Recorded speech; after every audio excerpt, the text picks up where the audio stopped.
Baik, bismillahirrahmanirrahim. Assalamualaikum warahmatullahi wabarakatuh. Waalaikumsalam warahmatullahi wabarakatuh.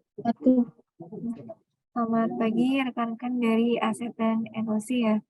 Alhamdulillahirrahmanirrahim, kita bertemu kembali untuk agenda safety briefing online atau safety talk online untuk rekan-rekan ASEP dan juga NOC SPU Regional Jakarta dan Banten.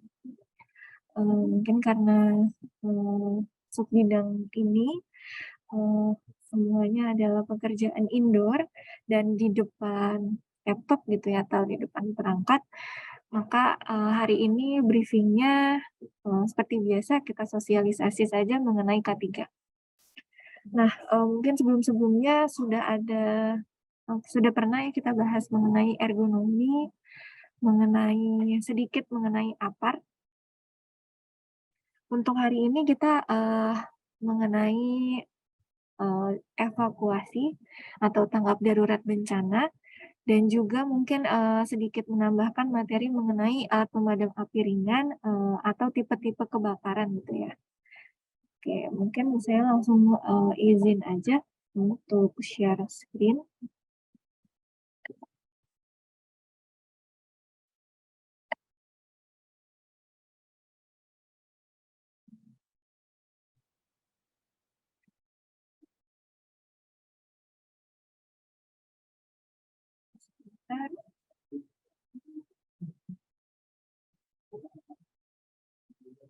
Sudah terlihat ya di layar?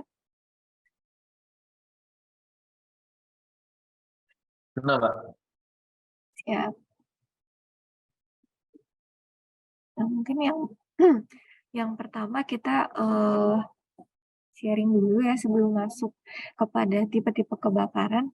Untuk kebakaran sendiri kan identik dengan api ya, api yang di luar kendali kita.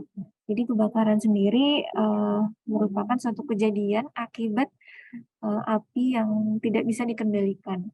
Nah, untuk api sendiri ini atau kebakaran gitu ya disebabkan oleh 3 hal, adanya oksigen, panas, dan juga bahan bakar. Untuk 3 unsurnya sendiri, yang pertama ini panas. Nah, adanya api yang terbuka atau mungkin adanya konsleting listrik dan lain sebagainya. Nah, untuk oksigen atau udara, nah ini dia bisa mendukung adanya proses pembakaran itu terjadi. Nah, yang ketiga adalah bahan bakar. Nah, ini bisa memicu besar kecilnya dari api tersebut ya. Jadi bahan bakar ini ada yang padat dan ada yang cair. Nah, untuk kebakaran sendiri ini ada klasifikasinya. Untuk klasifikasi terhadap kebakaran ini ada 4. Ada kelas A, kelas B, kelas C, dan juga kelas D. Nah, mungkin agar lebih mudah kita pahami sama-sama, misalnya kita ada nauzubillah ya kejadian kebakaran yang disebabkan adanya kebakaran kertas atau benda-benda padat seperti kayu. Nah, ini masuk ke dalam tipe kebakaran kelas A. Nah, apabila yang terbakar adalah misalnya seperti bahan-bahan kimia atau mungkin biasanya kita menggunakan tinta ya, tinta yang terbakar, nah ini masuk ke dalam kelas B. Nah, apabila ada konsleting listrik dan menyebabkan kebakaran atau instalasi listrik atau seperti perangkat-perangkat yang terbakar, nah ini termasuk ke dalam kelas C, karena termasuk dalam instalasi kelistrikan. Nah, lalu ada kelas D, nah ini adalah bahan-bahan yang terbakar dari logam. Jadi logam sendiri ini misalnya adalah kerangka besi, lalu juga seperti aluminium, dan lain sebagainya. Nah, dari klasifikasi ini kita bisa menentukan seperti apa penanganan atau alat pemadam api ringan yang bisa kita gunakan.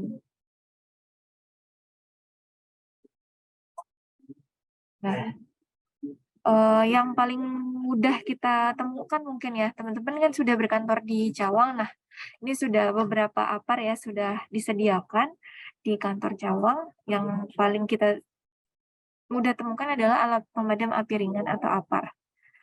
Nah, ini yang pertama mungkin kita sebagai pekerja harus mengetahui APAR yang terdekat yang bisa kita gunakan itu sebelah mana. Jadi apabila terlihat muncul titik api, kita langsung bisa mengambil APAR dan bisa menggunakannya untuk memadamkan api. Nah, APAR sendiri ini bisa mudah gitu ya, cenderung mudah untuk digunakan karena mudah dibawa. Dan yang terpenting kita bisa menggunakannya, itu sih. Di APAR sendiri bisa kita lihat di sana ada pin seperti kunci gitu ya. Itu yang bisa kita buka ketika kita mau menggunakannya. Ada penunjuk tekanan untuk mengatur tekanan yang mau kita keluarkan ya, isi dari APAR-nya. Ada selang untuk pengarah isi dari APAR dan juga tuas. Di sini juga sebagai pengontrol besar kecilnya isi dari APAR yang mau kita keluarkan. Nah, tadi sudah saya sebutkan ya untuk klasifikasi terkait kebakaran. Nah, ini kita tidak bisa, untuk bahannya sendiri harus kita lihat ya, bahwa misalnya tadi yang terbakar adalah bahan tipe A. Di sini tipe A, ada wood, ada paper, ada tekstil, dan bahan-bahan padat lainnya. Nah, di sini bisa kita lihat untuk bahan sendiri bisa kita gunakan APAR tipe water, yang di dalamnya air, ada tipe foam yang di dalamnya mengandung foam, ada chemical powder, dan juga ada wet chemical. Ini bisa digunakan apabila terjadi kebakaran tipe A atau mungkin bahan-bahan padat yang terbakar. Kalau untuk CO2 ini tidak bisa digunakan ketika terjadinya kebakaran untuk tipe A. Nah, selanjutnya mungkin yang paling mudah bahan-bahan di sekitar kita juga, ini misalnya flammable liquid, tadi seperti tinta ya, atau bahan-bahan kimia. Nah, ini bisa menggunakan tipe foam, powder, dan juga CO2, tapi tidak bisa menggunakan air. Seperti itu. Nah, ini tadi kurang lebih sama ya, berdasarkan klasifikasi kebakaran dan jenis media pemadam yang bisa kita gunakan. Mungkin saya ambil contoh untuk tipe padat. Ini paling efektif menggunakan air ya, seperti itu. Bisa juga menggunakan powder, tapi powder ini meninggalkan residu atau mungkin ini ya, limbah, seperti limbah powder itu yang cukup sulit dihilangkan, apalagi kalau misalnya kita di kantor gitu ya. Nah, ini cukup susah untuk dihilangkan. Nah, untuk proteksi kebakaran sendiri juga ada yang lainnya selain APAR. Salah satunya adalah fire protection. Ini salah satunya sprinkler. Ini biasanya ada di atap-atap ruangan. Mungkin nggak semua gedung ya ada atau menyediakan sprinkler. Nah, sprinkler ini akan seperti ada tabung kaca ya, atau deflektor. Dia bisa istilahnya bisa menangkap apabila ada tekanan panas. Apabila ada tekanan panas dan tekanannya sudah mencapai suhu tertentu, dia akan pecah dan mengeluarkan air.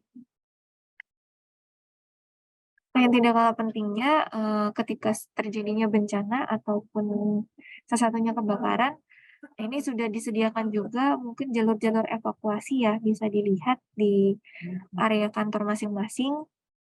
Jadi jalur evakuasi ini bisa melihat, maksudnya bisa kita lihat arahnya untuk kita jalan keluar dan mengevakuasi diri kita kepada kumpul ya yang sudah disediakan. Nah, di sini banyak macamnya gitu ya dari jalur evakuasi. Ada yang mengarah ke kanan, ada yang mengarah ke kiri, ada yang mengarah untuk turun tangga, naik tangga, atau mungkin untuk tipe yang seperti mengarah orang keluar pintu, itu biasanya ada di jalur exit, seperti itu. Atau menunjukkan adanya pintu darurat di sana. Nah, ini yang harus kita pahami agar ketika terjadinya bencana alam atau mungkin kebakaran, kita bisa melihat kemana kita harus mengarah ke jalur pintu keluar atau pintu darurat. Yang terpenting jangan panik, karena kalau panik kita tidak bisa, istilahnya kita melihat jalur evakuasi pun sulit untuk mengartikannya gitu ya. Nah, untuk evakuasi sendiri ini mohon diperhatikan rekan-rekan semuanya. Yang pertama tadi jangan panik melihat jalur evakuasi, dan setelah keluar ke titik kumpul yang sudah ada biasanya di depan area gedung kantor ya, itu berkumpul kepada divisinya masing-masing. Jadi ketika di titik kumpul jangan mungkin mencar-mencar gitu ya, mencar-mencar ke teman-temannya, tapi bukan kita berkumpul kepada divisinya masing-masing. Karena nanti mungkin Mas Adinata harus mengecek keseluruhan timnya nih, apakah sudah lengkap semua untuk terevakuasi atau ada yang masih tertinggal di dalam ruangan. Nah, ini bisa dicek ketika ada di titik kumpul itu. Ketika semuanya di titik kumpul, semuanya berkumpul di divisi sub bidang atau divisinya masing-masing. Nah, ini dicek apakah rekan-rekan ini sudah terkumpul semua atau belum. Nah, ini mungkin yang ketika dilakukan simulasi tanggap darurat gitu ya, masih banyak rekan-rekan yang ketika sudah keluar kantor malah mencar-mencar gitu ya, nggak berkumpul pada sub-bidangnya masing-masing. Nah, itu yang akan menyulitkan nanti pendataan atau mungkin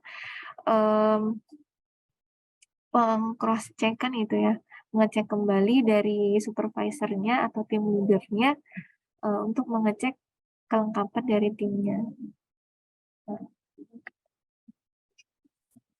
mungkin itu terkait tanggap darurat, lalu juga klasifikasi kebakaran, dan hal-hal yang bisa kita lakukan ketika terjadinya bencana ataupun kebakaran ya. Mungkin itu yang bisa saya sampaikan dari rekan-rekan lainnya. Mungkin ada yang ingin ditanyakan atau mungkin sharing juga dipersilakan. Saya Mbak. Ya, boleh Mas, silakan. Nah, kita tuh kan menempati ruangan baru yang masih mungkin Mbak tahu yang paling belakang itu yang ada musolanya. Di sini belum ada apar Mbak, ada Iya. apar dan di ruangan kan tidak ada alat yang tadi apa namanya yang di atas itu juga di tengah tersedia. Nah di sini juga apa bahannya juga ini dari apa dari gypsum ya mungkin cukup karena di gypsum di baliknya tuh ada kertas. Nah kertasnya ya cukup cepat juga kalau kebakar. Satu itu mohon dapat ditambahkan apa di ruangan ini Mbak. Kedua kita menempati ini di Cawang mohon dapat ya untuk keseluruhan gedung ini Pak apa pelatihan Pak mengenai tadi cara-cara evakuasi apabila terjadi kebakaran mungkin untuk SBU Jakarta yang gunakan untuk gimana ya tadi supaya supaya tidak ada yang namanya mencar di sini kan ada dua pintu ya di ruangan NOC ada satu pintu keluar dan satu lagi di ruang apa di lobi satu lagi yang ke arah apa namanya ke arah masjid. Nah mungkin itu yang nanti diskemakan ini divisi ini ruang keluarnya lewat mana ini supaya tidak terjadi kongres kalau bisa terjadi. Itu aja Mbak. Oke, baik. Nah ini, sebelumnya untuk NOC sendiri tepatnya di ruang yang mana ya, Mas Adinata ya? Di ruang NOC yang di ruangan baru lah, gedung baru yang Gedung baru Iconet bukan ya? ya, Rombongan. Oh, yang ini ya, banyak TV-nya bukan ya? Yang di belakang itu? Ya betul. Oh, Kan dulu nggak pernah dipakai kan ini. Nah, iya. kami pakai. Oh ya, oke. Berarti untuk di ruangannya sendiri ya, yang mungkin control room-nya itu belum terlihat apar ya, Mas ya? Iya belum ada. Belum belum terlihat apar, oke. Kalau kotak P3K ada, Mas? Kotak P3K nggak ada. Nggak ada kalau nggak salah. Itu ada di ruang SDM dulu. Satu di situ. Oh, oke. Ya, mungkin kemarin sebelum kita pindahan, nah saya sebenarnya sempat mengecek juga apar-apar dan P3K di Cawang gitu ya. Nah ini kalau nggak salah ingat itu ada di lorong menuju ke salah satu kamar mandi atau ruang rapat gitu ya di gedung Iconet itu ada sih kalau nggak salah ya apar sekitar 6 kilo. Nah itu salah satunya ada di sana sama kotak P3K gitu. Kalau di SDM iya memang ada, tapi kalau di gedung yang Iconet itu kalau nggak salah ada satu apar sama satu kotak P3K. Cuma nanti kalau misalnya kita, maksudnya misalnya kurang di area yang tengah itu ya, yang layar itu belum ada, nanti mungkin bisa ini ya ditambahkan. Eh, kita Ya. juga belum sempat ke sana lagi sih. Kalau kalau ada yang perpindahan atau mungkin seperti apa dari aparnya sendiri kita belum ngecek lagi. Mungkin nanti secepatnya sih akan kita cek. Nah, yang itu untuk APAR dan P3K. Nah, untuk simulasi tanggap darurat, nah ini insya Allah juga kita mau uh, roadshow juga ke 10 SBU tentunya. Kemarin sudah dilaksanakan untuk SBU Sumatera bagian utara ya. Kurang lebih nanti seperti itu sih kita adakan simulasi yang pertama, terus juga kita akan em, mengecek mengecek APAR, jalur evakuasi P3K, apabila ada yang kurang-kurang nanti akan kita rekomendasikan tentunya ke bidang fasilitasnya dari SBU Regional Jakarta dan Banten untuk dipenuhi lah gitu ya. Apabila ada yang kurang-kurang seperti tadi APAR, kotak P3K maupun jalur evakuasi yang mungkin masih kurang. Nah, itu mungkin untuk dua itu ya tadi dari Mas Adinata. Ada lagi mungkin dari rekan-rekan lainnya? Silakan yang lain kalau ada pertanyaan. Izin Mbak Boleh. Rika, Ya, izin Pak Dinata. silakan. Ya. Saya Obed dari divisi NOC ingin menambahkan benar seperti kata Pak Dinata, Mbak. Karena itu ruangan baru, tapi ruangannya itu juga gedung baru terbagi dari berbagai ruangan, Mbak. Jadi sebenarnya itu gedung yang luas, tapi dibagi ruangan, ada ruangan untuk aset yang terpisah dengan NOC, ada ruangan lain juga gitu Mbak. Ada ruangan server dan ada juga ruangan aset-aset yang sekarang masih untuk menyimpan. Mungkin emang untuk apar tidak cukup hanya satu, mungkin bisa ditambahkan untuk aparnya Mbak. Khususnya untuk ruang dokumen yang itu banyak kertas, masih banyak kertas dari divisi-divisi lain. Juga ada ruang server juga ya Mbak. Ruang server ini kan berisi perangkat yang bekerja 24 jam. Jadi kalau misalnya ada ya hal buruk, pendingin rusak, mungkin bisa terjadi konslet. Jadi untuk meminimalisir hal tersebut harus apa? Juga di ruang NOC ini ada meeting.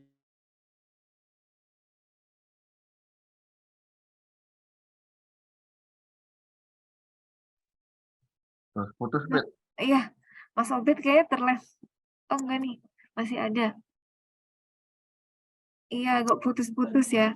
Tapi tadi sudah poinnya sih sudah saya tangkap. Oh, Pak, Ya,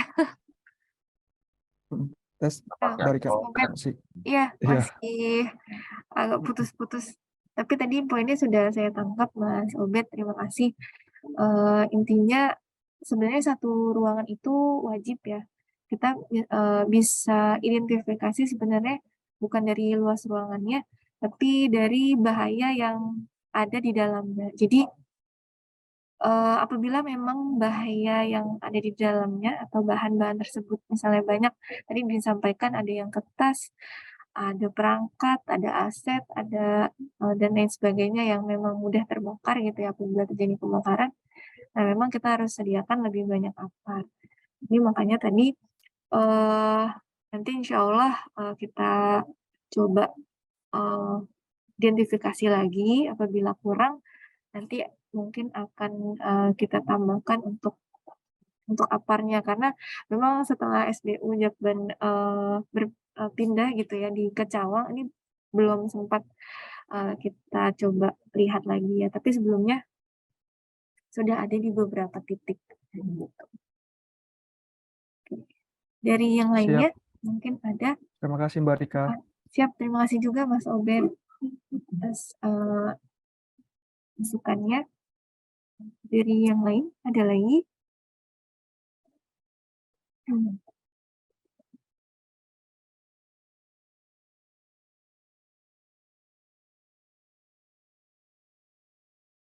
Kalau tidak ada, mungkin kita cukupkan atau mungkin dari terakhir dari Mas Adinata kepada seluruh timnya dipersilakan Mas. Cukup, Mbak. Nih, maaf ada meeting ya. Siap. Oke, baik kalau cukup mungkin kita cukupkan agenda hari ini. Mudah-mudahan tadi ya masukan-masukannya sudah saya note gitu ya. Mudah-mudahan segera bisa kita lihat kembali APAR kotak P3K serta jalur evakuasi di sana. Jadi apabila ada yang kurang-kurang nanti mungkin kita bisa koordinasi juga sama fasilitas dari Jakban agar bisa terpenuhi juga. Sekali lagi terima kasih atas waktunya karena semuanya sudah menyempatkan di sela-sela pekerjaannya. Mudah-mudahan kegiatan agenda dan materi hari ini bisa berguna bagi rekan-rekan semuanya. Kurang lebihnya saya mohon maaf. Izin tutup.